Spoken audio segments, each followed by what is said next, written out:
अस्सलामुअलैकुम, you are watching all in one with आज हम बनाने जा रहे हैं बहुत ही मज़ेदार सी और यूनिक सी रेसिपी मसूर पुलाव। आई होप कि आपको बहुत पसंद आएगी। बहुत ही डिफरेंट रेसिपी है।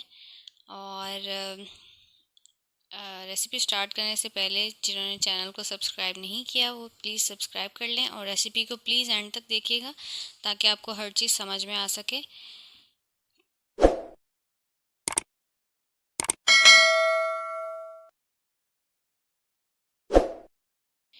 चलें जी, स्टार्ट करते हैं। बिस्मिल्लाहिर्रहमानिर्रहीम। एक कढ़ाई ले ली है मैंने, इसमें मैं हाफ़ कप के करीब जो है वो कुकिंग ऑयल डाल दूँगी। और जैसे ही हमारा ऑयल थोड़ा सा गर्म हो जाएगा, मैं इसमें 2 अदद मैंने प्याज रफली चॉप कर लिए थे वो ऐड कर दूँगी। जी, तो प्याज को जो है हमने गोल्डन ब्राउन कर लेना है। अच्छे से प्याज जब हमारा ब्राउन हो जाएगा, हम इसमें ऐड करेंगे जिंजर गार्लिक पेस्ट। जी, तो प्याज मेरा गोल्डन हो चुका है। अब मैं इसमें 2 टेबलस्पून के करीब जो है वो जिंजर गार्लिक पेस्ट ऐड करूँगी। और फिर हम इसको अच्छे से भूनेंगे ताकि जिंजर गार्लिक पेस्ट की जो स्मेल है वो ख़त्म हो जाए।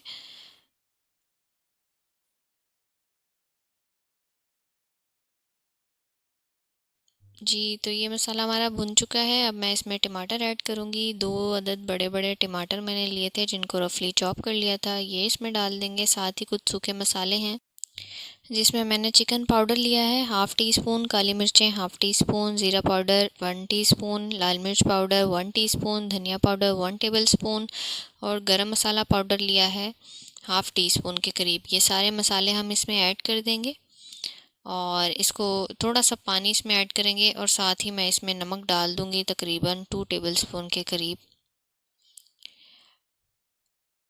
और थोड़ा सा पानी डालकर जो है हम इस मसाले को अच्छे से भून लेंगे ताकि टमाटर हमारे नरम हो जाएं, मसाला भुन जाए और इसमें ऑयल ऊपर आ जाए।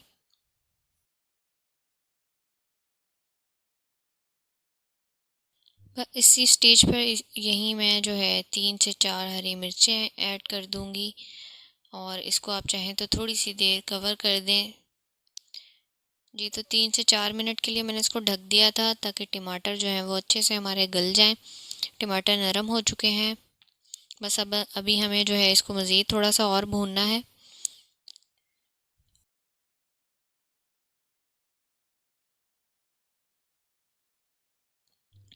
इसके साथ ही आपको बताती चलूँ कि मैंने इसमें 2 अदद तेज़पात के जो पत्ते हैं वो भी ऐड कर दिए थे और मैं वीडियो में दिखाना भूल गई। आप चाहें तो वो स्टार्ट में ही मसालों के साथ ही ऐड कर लें। 2 अदद तेज़पात इसमें मैंने ऐड कर दिए हैं। मसाला देखिए हमारा बहुत अच्छे से भुन चुका है, इसमें ऑयल भी ऊपर आ रहा है।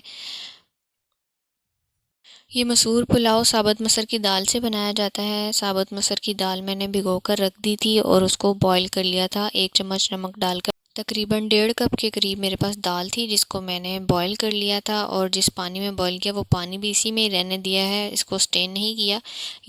इसी पानी समेत जो है इसको मैं इस मसाले में डाल दूँगी और अच्छे से इसको कर लेंगे फिर हम मिक्स। दाल को आपने इतना गलाना है कि दाल टूटे नहीं, दाल की शक्ल बरकरार रहे लेकिन दाल गल भी जाए। इसको आपने इतना ऑलरेडी पहले ही बॉईल कर लेना है और फिर इसको हम अपने मसाले में ऐड करेंगे। जी, तो चावल मैंने भिगो कर रख दिए थे। ये मसाला हमारा रेडी हो गया है। दाल गली हुई है पहले ही, इसको ज़्यादा पकाने की ज़रूरत नहीं है, इसलिए मैं इसमें अपने चावल ऐड कर रही हूँ। तकरीबन 3 कप के करीब ये चावल हैं जिनको मैंने आधा घंटा पहले सोख करके रख दिया था, ये इसमें ऐड कर देंगे। इसके साथ ही हम इसमें 2 गिलास के करीब पानी ऐड करेंगे और आप पानी की क्वांटिटी देख लें, इतनी होनी चाहिए। ये चावल ऐसे हैं कि इनमें दाल जो है वो ज़्यादा हो तो ही ज़्यादा मज़े की लगती है, बहुत मज़े का टेस्ट आता है। जी, तो पानी इसका हमने ड्राई कर लेना है। जैसे ही पानी हमारा ड्राई हो रहा है मैंने इसमें धनिया भी डाल दिया है, हरा धनिया ऊपर डाल दें आप और थोड़ा सा पानी और ड्राई कर लेंगे इसका और फिर हम इसको दम लगा देते हैं। तकरीबन 10 से 12 मिनट के लिए इसको हम दम पर रखेंगे। आप देखें चावल जो है वो हमारे फूल रहे हैं। थोड़ा सा पानी इसका और ज़रा ड्राई हो जाए और फिर हम इसको दम लगाते हैं। जी तो ये दम के लिए रेडी है। आप देख सकते हैं पानी बबल्स बनना शुरू हो गए हैं और पानी काफ़ी कम हो चुका है। तो बस इस स्टेज पर जो है मैं इसको दम लगा दूंगी।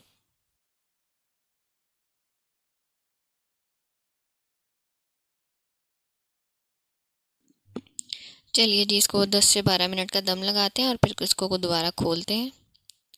जी तो चावल हमारे दम हो चुके हैं और पानी भी अच्छे से ड्राई हो चुका है। चावलों में जितनी कसर थी अच्छे से गल गए हैं। आप देखें कितने खिले खिले चावल हैं और बिल्कुल भी चिपके नहीं हैं। इनको कर लेते हैं हम डिश आउट। मज़ेदार सा हमारा मसूर पुलाव रेडी है।